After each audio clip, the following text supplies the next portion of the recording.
Wasn't random, then it became much easier to believe that what had happened to Sam could happen to anyone. Follow the logic, and it wasn't that huge a leap to believe that you might be next. But Sam hadn't been in the wrong place at the wrong time. There was nothing random about his murder. Whoever had done this had targeted him. They'd fantasized about what they wanted to do, then they'd worked out a way to turn fantasy into reality.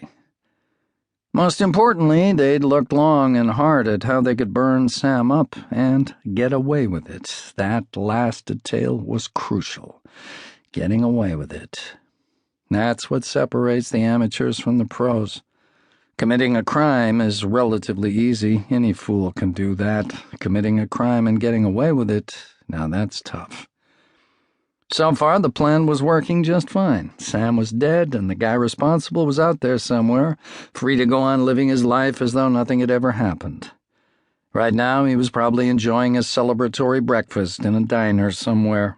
Eggs sunny side up, a tower of pancakes drenched in maple syrup, bacon crisped to perfection, and a gallon of coffee to wash it all down. Or maybe he was at work doing the 9-to-5 thing.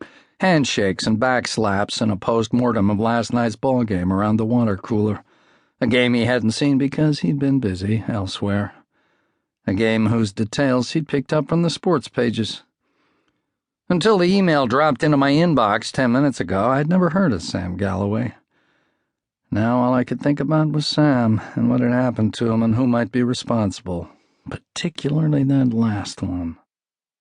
I glanced at the laptop screen, glanced at the suitcase on the bed. I'd been in South Carolina for the past 2 weeks hunting down a killer called Carl Tyndall, and now Carl was in custody. It was time to move on to the next case. Up until 5 minutes ago, that had been a serial rapist who was targeting prostitutes in Honolulu. These weren't your high-end girls. These were your nickel-and-dime whores, the lowest of the low, girls that the world had all but given up on. That didn't mean they shouldn't have justice. As far as I'm concerned, every victim matters. You could be royalty or a junkie whore. It makes no difference to me. The flights and hotel were booked, my suitcase packed, and I was more than ready to get out of Charleston. Not because there was anything wrong with Charleston. There wasn't. It's just that I'd been here for 2 weeks, and 2 weeks is pretty much my limit for staying anywhere these days. I glanced at the laptop again. One thing I'd had to learn fast during my FBI days was how to prioritize.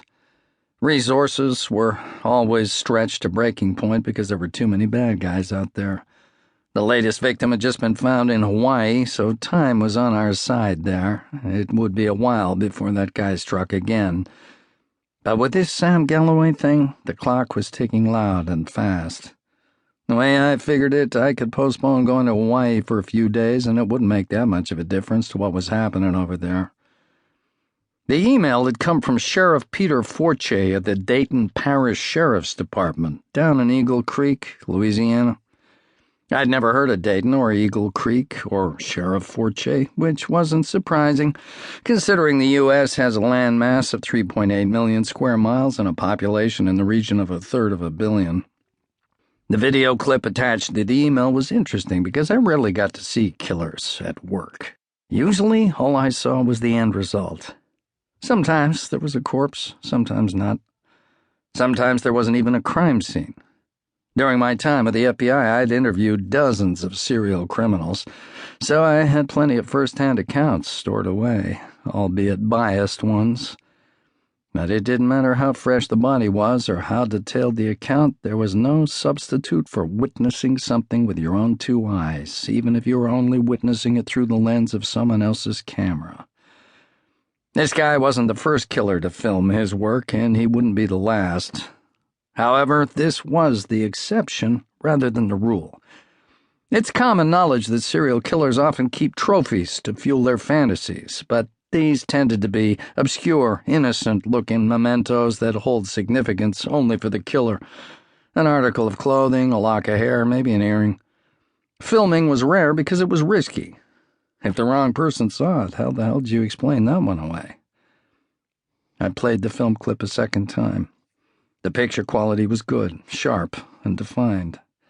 No shake, which meant the camera had been mounted on a tripod.